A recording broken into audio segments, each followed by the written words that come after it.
নমস্কার বন্ধুরা, কেমন আছো তোমরা সবাই? আজকে বানাবো বাড়িতেই মোগলাই বানাবো। চলো তাহলে দেখে নিই কীভাবে মোগলাই বানাবো। মোগলাই করার জন্য আমি নিয়ে নিয়েছি আটা। আজ কিন্তু ময়দা দিয়ে বানাবো না, কারণ ময়দা কিন্তু শরীরে আমাদের বেশ ক্ষতিকর, আমরা সকলেই জানি সেটা। তো সেই জন্য আমি আজকে আটা দিয়ে বানাবো। আটা দিয়ে বানালে কী হবে, মোগলাইটা কিন্তু খেতে কিন্তু একদম জাস্ট দুর্দান্ত হয়েছিল।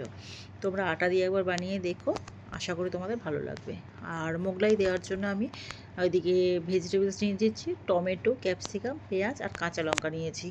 তোমরা চাইলে এর মধ্যে গাজর, ধনেপাতা এগুলোকেও অ্যাড করতে পারো, খেতে কিন্তু বেশ ভালো লাগবে। আর নিয়েছি আমি 4টে ডিম আর দেবো দুধ। পুষ্টির কিন্তু এগুলোতে ভালোই হয়, তো সেই জন্য এটা পুষ্টিকরও বটে। এই মোগলাইটা কিন্তু পুষ্টিকরও বটে।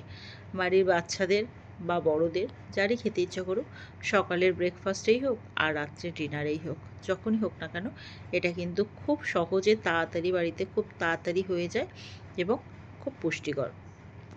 তো দেখে নাও, আমি এখানে 4টে ডিম ভেঙে নিয়েছি, সবজিগুলোও নিয়ে নিয়েছি। ভালো করে এবার আমি ওগুলোকে মিক্সড করে নেবো। নুন দিয়ে দিচ্ছি, আর আমি দেবো গোলমরিচের গুঁড়ো দেবো। ওটা অপশনাল, তোমাদের পছন্দ মতো। কারোর যদি পছন্দ না হয় গোলমরিচের গুঁড়ো, তোমরা নাও দিতে পারো। তো দেখে নাও আমি কীভাবে করছি। তোমরা এইভাবে দেখে যারা করতে পারো তারা তো নিশ্চয়ই করতে পারো, আর যারা করতে পারো না ভিডিওটি তাদের জন্যও বটে। এইভাবে দেখে ঠিকঠাকভাবে দেখে যদি তোমরা করো, আশা করি তোমরা বাড়িতে খুব ভালোভাবে মোগলাই বানাতে পারবে। আর করে অবশ্যই আমাকে কমেন্টে জানিও তোমাদের মোগলাই কেমন হলো, টেস্টি হলো না কীরকম হলো। আর এটা কিন্তু বেশ ভালো খেতে হয়। দেখো আমি সমস্ত সবজিগুলো এরমভাবে মিক্সড করে নিচ্ছি, নিয়ে আমি কিন্তু বেশ খানিকক্ষণের জন্য রেখে দেবো, অন্ততপক্ষে আধ ঘন্টা রেখে দেবো। দিলে তারপরে করলে কিন্তু বেশ ভালো হবে। কারণ আটা, দুধ এগুলো একসাথে মিক্সড হতেও তো একটা সময় লাগে, যার জন্য। আর লাস্টে খুব গাঢ় হয়ে গেছিলো আমার এটা, তো সেই জন্য আমি লাস্টে অল্প করে জল অ্যাড করেছিলাম। তোমাদের যদি সেটা হয়, তোমরা লাস্টে অল্প করে জলও অ্যাড করতে পারো। তো দেখো, তারপর আমি তাওয়ার মধ্যে দিয়ে দিয়েছি তেল, সাদা তেল দিয়েছি, কেননা মোগলাই এগুলো তো সাদা তেলেই বেশি ভালো হয়, আমরা সকলেই জানি সর্ষের তেলে হয় না, তাই জন্য দিয়ে দিয়েছি সাদা তেল। আর এতে আমি দিলাম 3 থেকে 4 হাতা আমি ব্যাটারটা দিয়ে দেবো, ব্যাস। আর একটু ঢাকা দিয়ে দেবো, গ্যাসটা কমিয়ে একটু ঢাকা দেবো।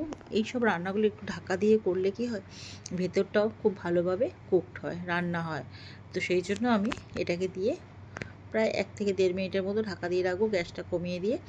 তারপরে আমি উল্টে নেবো, এপিট ওপিট করে উল্টে নেবো। ওই দিকটাও উল্টে দিয়ে সেম পদ্ধতিতে আমি 1 থেকে 1.5 মিনিট ঢাকা দিয়ে রেখে দেবো, ব্যাস। এইভাবে করলে দেখবে খুব ভালোভাবে হয়ে যাচ্ছে। দেখতেই পাচ্ছ আমার একটা পিঠ হয়ে গেছে, আমি অপর পিঠটা উল্টে দেবো, ব্যাস। দিলেই হয়ে গেল আমার মোগলাই রেডি। দেখো ওই পিঠটা কী সুন্দর হয়েছে, দেখো। এইভাবে করে নিলে দুটো পিঠই হয়ে যাবে। আর তোমরা কে কে বাড়িতে ট্রাই করছো আমাকে অবশ্যই জানিও। আর ভিডিওটি ভালো লাগলে একটা লাইক, কমেন্ট, শেয়ার অবশ্যই করে দিও। আর সাথে থেকো, পাশে থেকো, সকলে সাবধানে দেখো। আমার ভালোবাসা তোমাদের সকলের জন্য রইল। Thank you.